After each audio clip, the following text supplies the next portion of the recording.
চিহ কি নিৰ্লজ্জ সাহিত্যিকৰো বাৰু এনে ৰূপ থাকেনে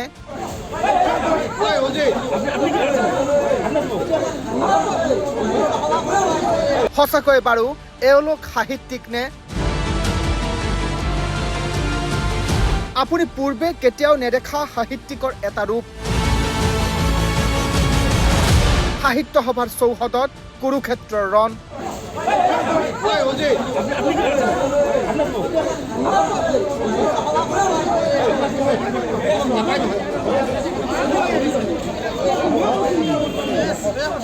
সাহিত্য সভাৰ চৌহদত আপুনি পূৰ্বে নেদেখা কিছুমান দৃশ্য এইবাৰ সাহিত্য সভাত বাকযুদ্ধ নহয় কুৰুক্ষেত্ৰৰ ৰণলৈ পৰিণত হৈছে অসম সাহিত্য সভা উল্লেখ্য যে দদৰাৰ ভৃগুকুমাৰ ফুকন প্ৰেক্ষাগৃহত দেওবাৰে অনুষ্ঠিত হয় অসম সাহিত্য সভাৰ আগন্তুক কাৰ্যনিৰ্বাহক সমিতিৰ সভাপতিকে ধৰি বিভিন্ন পদবীৰ বাবে অনুষ্ঠিত হোৱা নিৰ্বাচনৰ ভোট গণনা এই ভোট গণনাস্থলীতেই ভোট গণনা আৰম্ভ হোৱাৰ পূৰ্বেই সৃষ্টি হ'ল ভয়ংকৰ পৰিস্থিতিৰ কাৰ্যনিৰ্বাহকৰ আদৰণি সমিতিৰ দায়িত্বত থকা অজিত প্ৰসাদ শৰ্মাই প্ৰহাৰ কৰিলে এজনক ইয়াৰ পৰৱৰ্তী সময়ত ভোট গণনাস্থলীত সৃষ্টি হয় চূড়ান্ত বেমেজালিৰ উল্লেখ্য যে অজিত প্ৰসাদ শৰ্মা আগন্তুক গঠন হ'বলগীয়া সমিতিখনৰ প্ৰধান সম্পাদক পদৰ এগৰাকী প্ৰাৰ্থী ভোট গণনা ক্ষেত্ৰলৈ নিমন্ত্ৰণী পত্ৰ পোৱা নোপোৱাক লৈ সৃষ্টি হৈছিল সংঘৰ্ষৰ প্ৰথমে তৰ্কাতৰ্কি পাছলৈ উত্তপ্ত বাক বিতণ্ডা আৰু এনেকৈয়ে শেষলৈ হতাহতি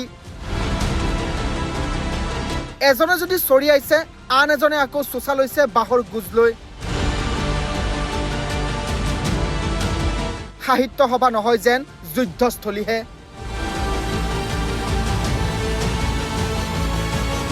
সাহিত্য সেৱীসকলৰ এনে ব্যৱহাৰে হতচকিত কৰিছে প্ৰতিগৰাকী সাহিত্য অনুৰাগীক ইতিমধ্যে সাহিত্য সভাৰ সভাপতিৰ নিৰ্বাচনক কেন্দ্ৰ কৰি কিছুদিন পূৰ্বেই সৃষ্টি হৈছিল চৰম বিতৰ্কৰ আনকি বহুতে সম্প্ৰতি অসম সাহিত্য সভাৰ মজিয়া অসাহিত্যিক কেইজনমানেৰে ভৰি পৰা বুলিও মন্তব্য কৰিছিল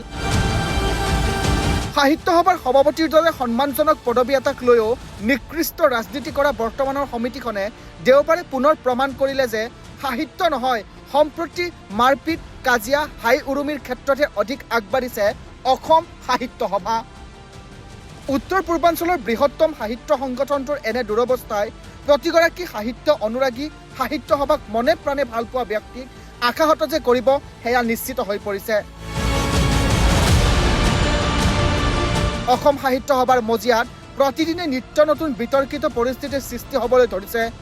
এনে পৰিপ্ৰেক্ষিতত অসম সাহিত্য সভাৰ ভৱিষ্যতলৈকেহে সন্দিহান হৈ পৰিছে অসমবাসী